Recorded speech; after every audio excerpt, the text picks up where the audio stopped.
કેન્દ્ર સરકારે વકફ બિલ રજૂ કર્યું છે. તેને લઈને સંસદમાં ભારે ચર્ચા ચાલી રહી છે.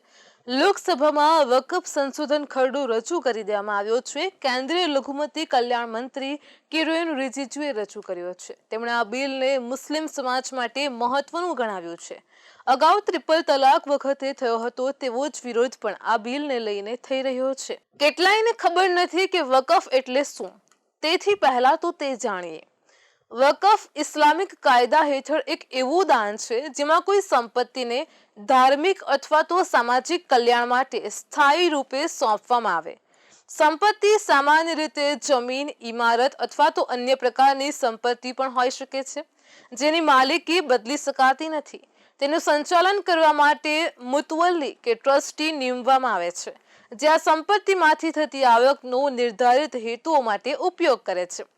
વકફ સંપત્તિઓનો ઉપયોગ મસ્જિદ, સ્કૂલ, હોસ્પિટલ, કબ્રસ્તાન અને પીવાના પાણી જેવી જાહેર સેવાઓ માટે કરવામાં આવે છે. ભારતમાં વકફ સંપત્તિઓનું સંચાલન વકફ બોર્ડ દ્વારા કરવામાં આવે છે જે વૈધાનિક એકમ છે. ભારતમાં લગભગ 8,70,000 વકફ સંપત્તિઓ છે. વકફની આ સંપત્તિઓ 9,40,000 એકર જમીન પર ફેલાયેલી છે જેના હેઠળ તે દેશમાં ત્રીજા નંબરના સૌથી મોટું જમીન માલિક બને છે. આશ્ચર્યની વાત તો એ છે કે આટલી બધી સંપત્તિ હોવા છતાં તેને વર્ષે માંડ 100 કરોડ રૂપિયાની આવક થાય છે, જ્યારે વાસ્તવમાં તો આટલી સંપત્તિ હોય તો વર્ષે હજારો કરોડ રૂપિયાની આવક હોવી જોઈએ. વકફ સંશોધન ખરડો 2024ના મહત્વના ફેરફાર. આ ખરડામાં વકફ સંપત્તિઓના સારા મેનેજમેન્ટ અને પારદર્શકતા માટે કેટલાય સંશોધનો પ્રસ્તાવિત કરાયા છે. નામમાં ફેરફાર.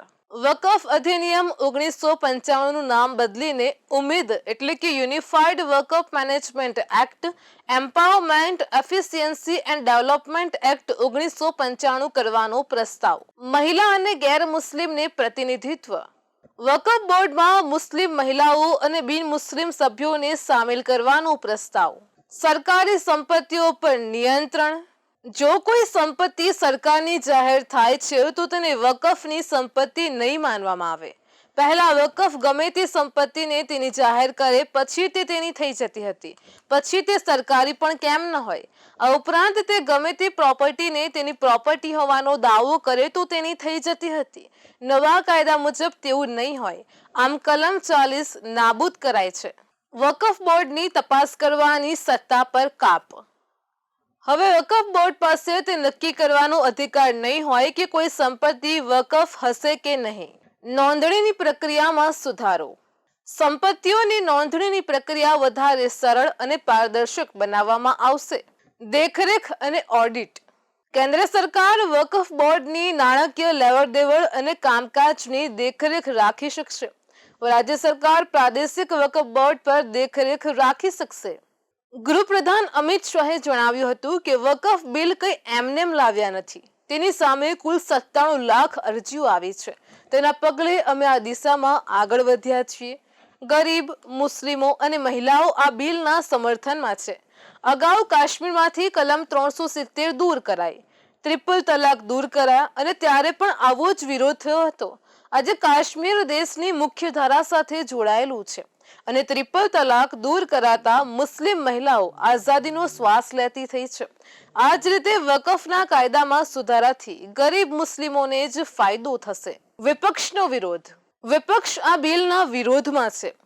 કોંગ્રેસ, એનસીપી, આપ અને અન્ય વિપક્ષોએ આ બિલને ગેરબંધારણીય અને વિભાજનકારી ગણાવ્યો છે.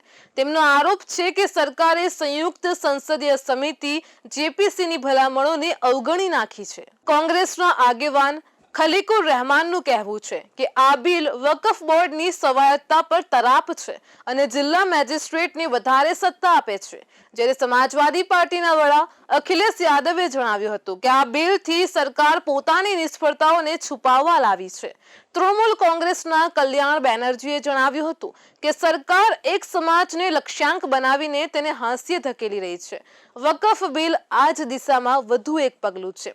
આમ આદમી પાર્ટીએ પણ જણાવ્યું કે સરકાર પહેલેથી જ લઘુમતી વિરોધી રહી છે. તેણે દાયકાના શાસનમાં દરેક પગલાં લઘુમતીના વિરોધમાં લીધા છે. હવે આ જ મોરચે આગેકૂચ જારી રાખતા તે વકફ બિલ લાવી છે.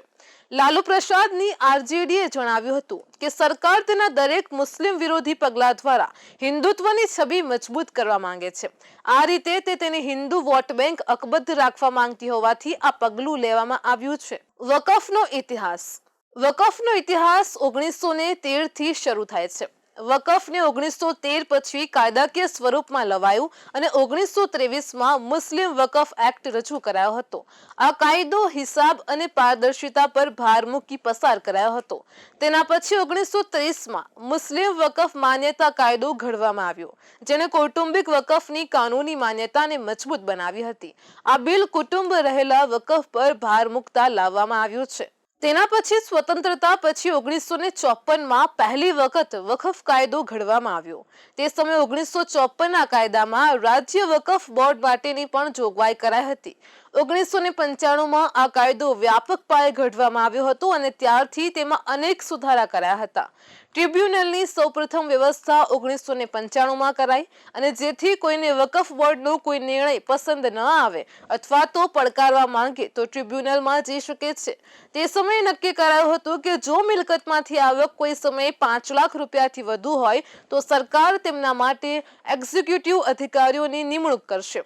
આ જોગવાઈ 1995માં પણ આવી હતી. યુપીએ સરકારે 2013માં વકફ કાયદામાં સુધારો કર્યો. કાયદામાં એવી જોગવાઈ હતી કે ફક્ત મુસ્લિમો જ નહીં પરંતુ હિન્દુઓ, જૈનો, બૌદ્ધો, ખ્રિસ્તીઓ, પારસીઓ એટલે કે કોઈ પણ ધર્મ કે જાતિના લોકો તેમની મિલકત વકફ કરી શકે છે. દરેક વ્યક્તિ જાણે છે કે મુસ્લિમ પોતાની મિલકત અલ્લાહના નામે દાન કરી શકે છે, પણ 2013માં કરાયેલા ફેરફાર મુજબ કોઈ પણ વ્યક્તિ પોતાની મિલકત વકફ બોર્ડને દાન કરી શકે છે. તેની સાથે વકફ કાયદો દેશના કાયદાથી પર હોવાની જોગવાઈ પણ તેમાં કરવામાં આવી હતી, જેને નવા નિયમમાં રદ કરાય છે.